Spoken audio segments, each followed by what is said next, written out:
Hola, Steph. Hola, Junior. ¿Qué haces? ¿Por qué tantas marcas de colores? La rúbrica ya parece una pintura de arte moderno. Nada, es que estoy resaltando algunas palabras de la rúbrica para poder darme cuenta de las diferencias entre los niveles de logro y así tener una visión mucho más amplia del asunto. ¿Diferencias, Steph? Pero en el texto ya se mencionan en inicio, en proceso, logro esperado, logro Ya deseado. sé que se mencionan en el texto, Junior, pero me refiero a los criterios de cada nivel. Los estoy resaltando con distinto color para poder darme cuenta de las diferencias. Ahora ya te entiendo, Steph, pero no te adelantes, pues. ¡Uy! ¡Se nos pasó! Sí. Tenemos que empezar el programa, Stephanie. ¡Ay, es cierto! ¿Verdad? La hora se pasó volando. Bueno, hola, chicas y chicos de la promo 2020. Soy Stephanie y espero que estén listos para empezar. Yo soy Junior Bejar. Y yo soy Stephanie Orue y ya estamos listos para empezar aquí en Aprendo en Casa para quinto de secundaria. Estoy muy contento de seguir reflexionando sobre nuestros aprendizajes. Como dijimos, este programa está dirigido a estudiantes de quinto de secundaria.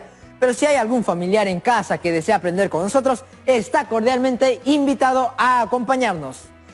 Amigas y amigos de la promo 2020, recuerden que en el programa anterior reflexionamos sobre nuestros aprendizajes. Esta reflexión la hicimos utilizando el artículo de opinión que escribió nuestra querida Stephanie.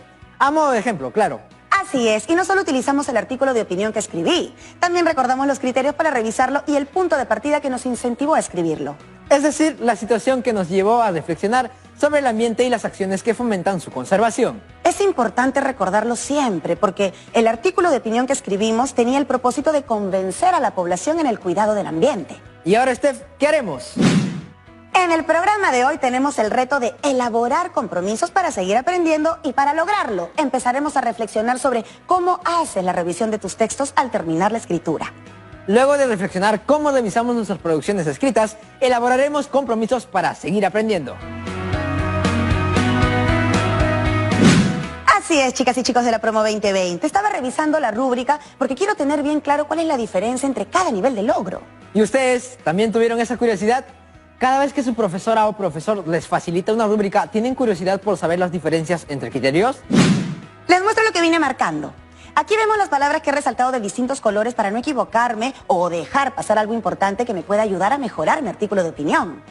Quiero aprender a revisar mis textos que escribo de manera correcta.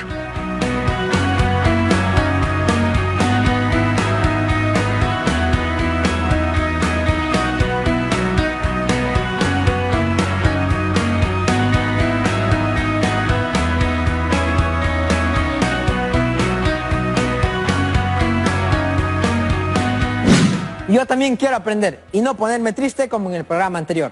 Aprovecharé al máximo con el tema de hoy. Creo que llegó la hora de llamar a la profesora Yulisa Caicho. Claro que es verdad, esta vez me toca llamarla a mí.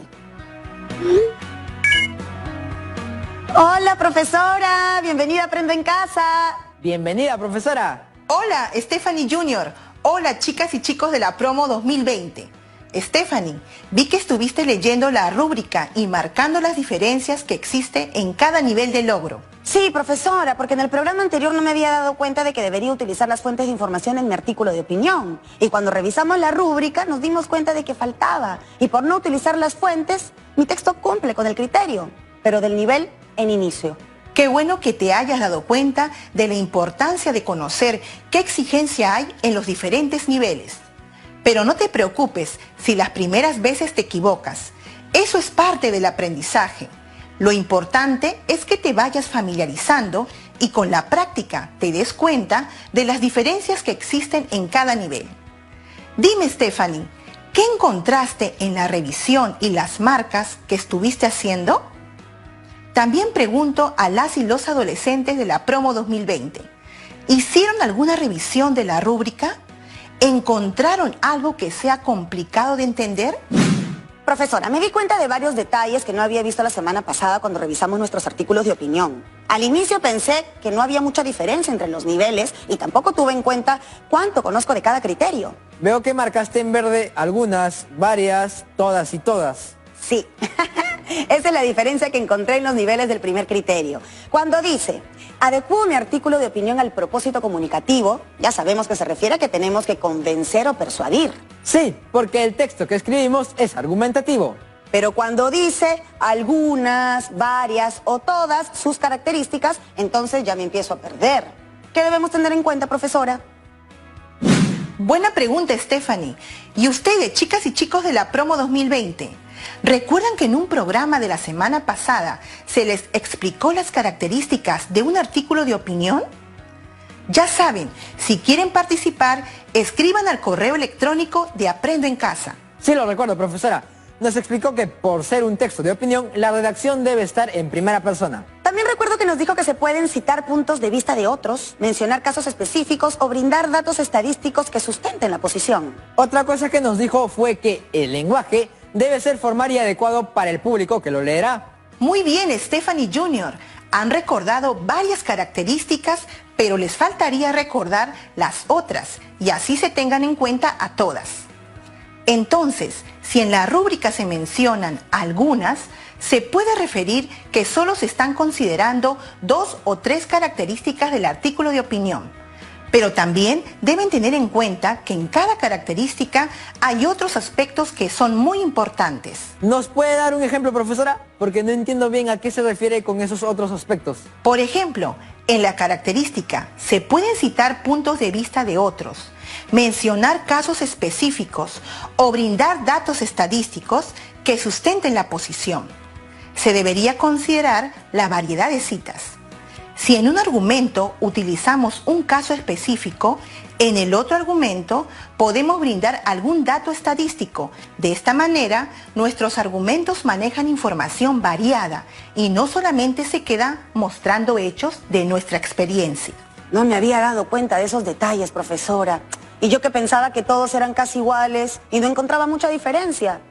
¿Y ustedes, amigas y amigos de la promo 2020, se dieron cuenta de estos detalles? Igual puede suceder con la otra característica del artículo de opinión. El lenguaje debe ser formal y adecuado para el público que lo leerá. Puede suceder que si estás utilizando un lenguaje formal, pero que no es adecuado al público al que te diriges, esto significará que vas a tener pocas posibilidades de que te entiendan. Profesora, ¿y entonces qué es lo que tenemos que hacer para conocer al público que leerá nuestro texto? Como verás, no es una tarea fácil. Por ejemplo, si las personas que leerán son adolescentes como tú o son adultos, debemos saber a qué se dedican, en dónde trabajan, cuáles son sus costumbres, qué aficiones tienen, entre otras. Entonces es muy necesario conocer al público a quien se dirige el texto que escribimos. Así es, Junior. Este conocimiento que tengamos de la realidad hará que nos ayude en el uso del vocabulario que utilicemos en el texto. Ahora entiendo por qué profesoras y profesores siempre me decían: el entusiasmo es importante, Stephanie, pero también se requiere tiempo, dedicación y paciencia, porque escribir es una actividad que demanda esfuerzo. Así es, Stephanie, pero no lo dije para desanimarlos, ya que dedicarte a escribir te provee de mucho conocimiento. Es una de las mejores maneras que existe para aprender y desarrollar otras competencias. Es increíble todo lo que debemos tener en cuenta solo con un criterio. Ahora veo que cada palabra nos exige información que debemos conocer para poder hacer una mejor autoevaluación. No te asustes, Stephanie. Creo que básicamente la clave está en entender a qué se refiere cada criterio. Así es, Junior. Para empezar a revisar un texto teniendo en cuenta estos criterios, es indispensable saber a qué se refiere cada uno de ellos y además tener claro cuál es la diferencia entre cada nivel. Te felicito, Stephanie, por tu iniciativa de marcar las diferencias. Se trata de una buena estrategia. Gracias, profesora. Ahora me doy cuenta de que si desconozco a qué se refiere cada criterio, no podré hacer una buena revisión de mi texto. Así tenga una lista de cotejo que es más sencilla de utilizar. Efectivamente, Stephanie. La idea es que tengas conocimiento sobre cuál es la exigencia en el texto que te piden escribir. Por ejemplo, dentro de esta rúbrica encontramos 6 criterios. Observen aquí.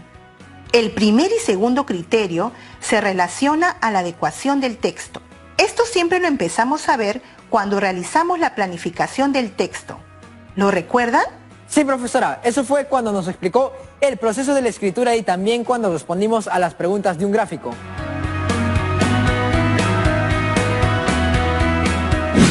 La verdad es que no lo recuerdo mucho. A veces se me olvida. Y ahora me acabo de dar cuenta de que no lo puse en mis apuntes. ¡Muy mal!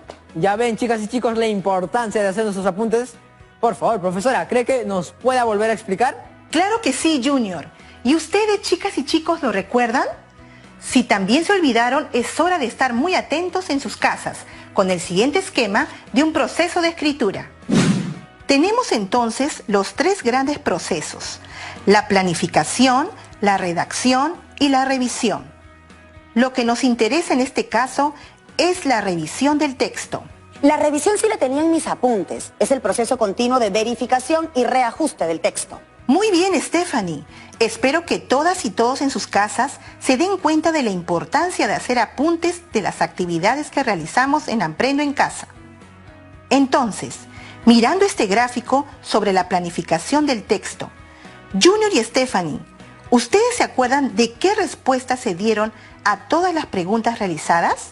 Sí, ya lo recuerdo, profesora. Aquí va la primera pregunta y respuesta. ¿Cuál es tu propósito de escritura? En este caso fue persuadir a ciudadanas y ciudadanos de preservar el ambiente. ¿A quién está dirigido? Especialmente a todas las ciudadanas y ciudadanos de la localidad. Ahora sabemos que no solo basta con decir que los destinatarios son las ciudadanas y ciudadanos, sino saber además quiénes son ellos. ¿Qué tipo de texto es? No necesariamente se trata de mencionar el tipo de texto, sino también es saber cuáles son las características de este texto, incluyendo la estructura que posee. ¿Sobre qué temas se escribirá? En este caso sobre la preservación o contaminación del ambiente, y además valernos de manejar algunas fuentes de información. ¿Qué lenguaje usarás? Este lenguaje está relacionado con las características de los destinatarios. Decidiremos si escogeremos un lenguaje formal o, en todo caso, un registro más estándar. ¿Qué fuente consultarás? La información que obtengamos de fuentes confiables como libros y revistas que traten sobre el tema o el artículo de opinión que leímos en el programa anterior o en páginas de internet que sean verificadas. Esta información tendremos que situarla en el contexto de los destinatarios. ¿Verdad, profesora?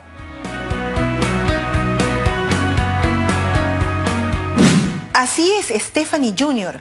Felicitaciones a los dos por hacer el resumen de las actividades que realizamos. Y ustedes, chicas y chicos, ¿también coinciden con el resumen que hicieron Stephanie Junior? Ahora nos toca seguir con la presentación de los criterios. Revisemos entonces el tercer criterio, que tiene que ver con todo lo referente a la coherencia. Profesor, eso quiere decir que tenemos que mantener todas las ideas relacionadas al tema que estamos escribiendo. ¿Eso es cierto? Cierto, Stephanie. Este criterio evalúa si la información del texto está organizada claramente, sin digresiones, es decir, sin información o ideas que se aparten del tema central del texto o vacíos que dificulten su lectura.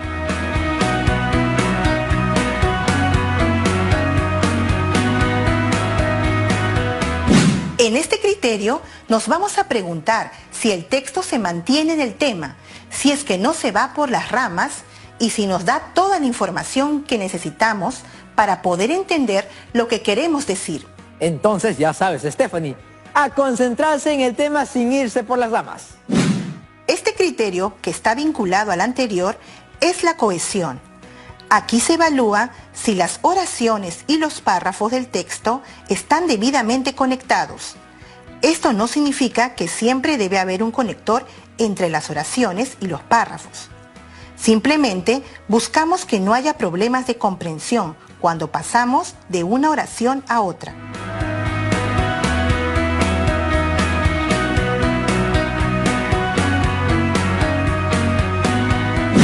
A menudo, al escribir, debemos especificar cuál es la relación entre las palabras o frases que forman una idea y para que quede claro cuáles son sus respectivos roles.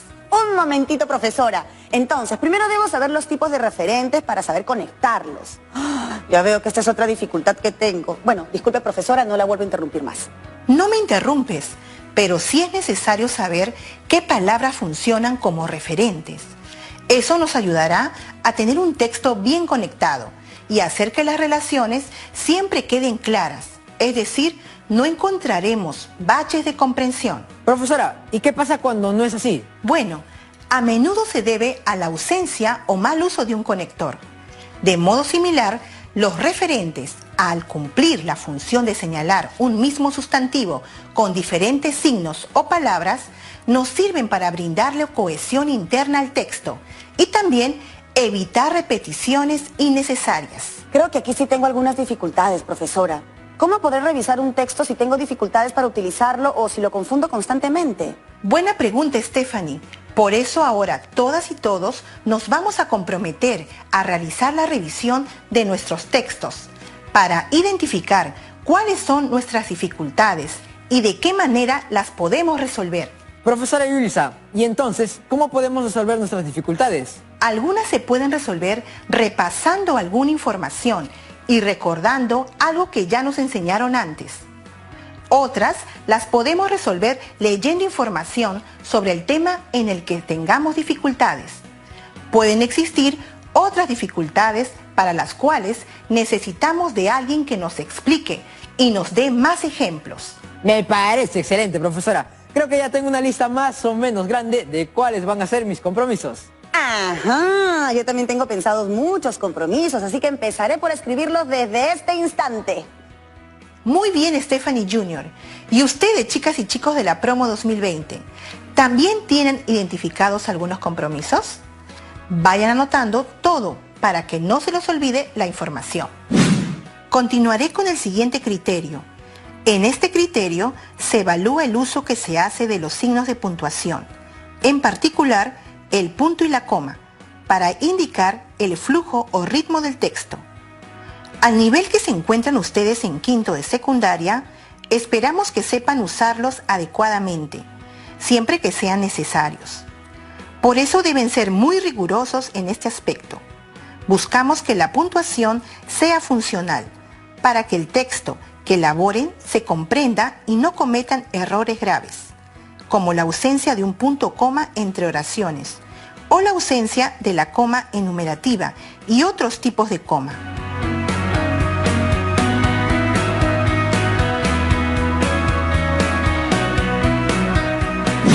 Profesora, tengo una pregunta. ¿Debemos usar todos los tipos de coma? Bueno, en realidad no se trata de que estén obligados a usar todos los tipos de coma, sino más bien que sepan cuándo deben utilizarla y qué tipo de coma sería. Esto es con la finalidad de que su texto se logre entender. Ahora veo lo importante que es escribir nuestros compromisos, porque algunas dificultades que tenemos pueden ser porque nos olvidamos. Recuerdo que siempre nos ha enseñado los tipos de coma, pero muy pocos lo hemos puesto en práctica en nuestros textos cuando escribimos. Es hora de recordar lo que nos enseñaron nuestros profesores en los años anteriores y poner full práctica utilizándolo. También recuerdo que nos han enseñado varios signos de puntuación que lamentablemente no usamos. Profesora, ¿y cómo serían nuestros compromisos? Muy bien, Stephanie. Les propongo que utilicen su creatividad y elaboren un organizador gráfico en donde incorporen sus compromisos según la prioridad y urgencia en su atención. Y además, deben comprometerse colocando algunos plazos para resolver las dificultades que tengan. ¡Excelente! Ya se me van viniendo varias ideas a la cabeza. A mí también se me están ocurriendo cosas sobre cómo va a ser mi compromiso. Creo que utilizaré la forma de este triángulo. En la base pondré la dificultad que tengo urgencia de resolver junto a mi compromiso. Stephanie, entonces al parecer ya te decidiste. ¿Me puedes describir cómo vendría a ser tu compromiso? Sí, profesora, ya lo tengo decidido. Mi compromiso sería: me cuesta incorporar las fuentes en el desarrollo de mis ideas. Por lo tanto, me comprometo a buscar ejemplos y practicar cómo hacerlo. Muy bien, Stephanie. Y en tu caso, Junior, ¿cómo has pensado que va a ser tu compromiso? En mi caso pienso utilizar este gráfico en círculos y mi compromiso sería: tengo dificultad para utilizar de manera correcta los referentes. Me comprometo a identificarlos en mi texto y luego solicitar a mi profesora que me indique en cuáles de ellos me equivoqué y cómo debo corregirlos.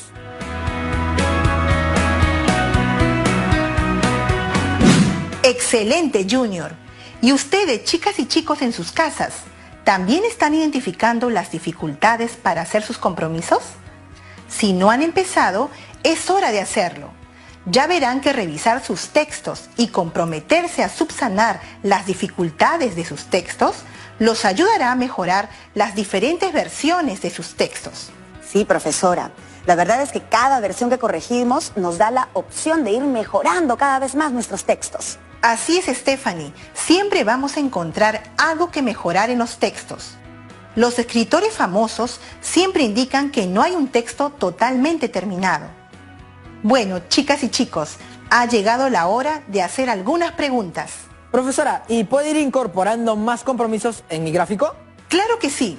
Siempre que reconozcas tus dificultades, debes ir anotando en tu gráfico y luego comprometerte a que lo vas a ir resolviendo. A ustedes, chicas y chicos de la Promo 2020, pueden elaborar su propio gráfico que sea atractivo e innovador y luego colocar sus compromisos para seguir aprendiendo. Pero profesora, ¿qué sucede si hago un compromiso y me pongo un plazo para cumplirlo, pero finalmente no lo puedo lograr? Bueno, en ese caso, debes indicar claramente cuál fue el motivo por el que no lograste cumplir y luego hacer un nuevo compromiso que sea más realista, considerando la dificultad que tuviste para cumplirlo inicialmente. Profesora Yulisa, ¿y se puede considerar a alguien de la familia para que nos ayude a cumplir con los compromisos? Por supuesto, Junior, eso sería lo ideal. Deben dar a conocer a sus familiares que se han comprometido a algo y que buscan su ayuda, siempre teniendo en cuenta las posibilidades. ¿Creen que plantearse algunos compromisos les ayudará a subsanar los errores y las dificultades para escribir un texto? Sí, profesora, estoy totalmente de acuerdo en que va a funcionar muy bien, porque además estas dificultades han surgido cuando empezamos a revisar nuestro texto y no sabemos en qué nivel ubicarnos, pues no tenemos claro qué nos exigen en cada nivel de logro. ¿Y tú, Junior? También les pregunto a las chicas y chicos de la Promo 2020, ¿qué opinan? Yo estoy de acuerdo con Stephanie, profesora. Creo que no importa si utilizamos una rúbrica o una lista de cotejo. Lo importante es saber cuáles son los criterios que debemos tener en cuenta cuando escribimos un texto. Bueno, queridas y queridos estudiantes de quinto de secundaria, espero haberlos ayudado en esta semana de reflexión sobre nuestros aprendizajes. Llegó la hora de despedirme. Nos vemos, Stephanie Junior. Hasta luego. Muchas gracias por los conocimientos compartidos, profesora. Hasta la próxima oportunidad. Hasta luego, profesora. Muchísimas gracias por todo. Ha sido un gusto tenerla de invitada en el programa de hoy. Bueno, chicas y chicos, recuerden que siempre deben registrar todo lo aprendido en su portafolio de trabajo. Toda la evidencia de su aprendizaje y su progreso les va a servir para que puedan ver el antes y el después de este aprendizaje. Recuerden que un programa o dos no son suficientes. Si quieres llegar a ser un emprendedor, líder y exitoso, tienes que seguir aprendiendo y practicando en diferentes campos y sobre todo, perseverar siempre. Chicas y chicos, aquí van algunas preguntas para ustedes. ¿Te quedó alguna duda sobre el tema que trabajamos hoy? ¿Qué otras temáticas te gustarían que abordemos? ¿Cómo te fue con los retos? ¿Te interesa participar en el programa? Les recuerdo que queremos estar más comunicados con ustedes y recibir todas sus consultas, opiniones o sugerencias. Ya saben, nos pueden escribir al correo electrónico promo2020@minedu.gov.pe. Gracias chicas y chicos por acompañarnos en el programa de hoy.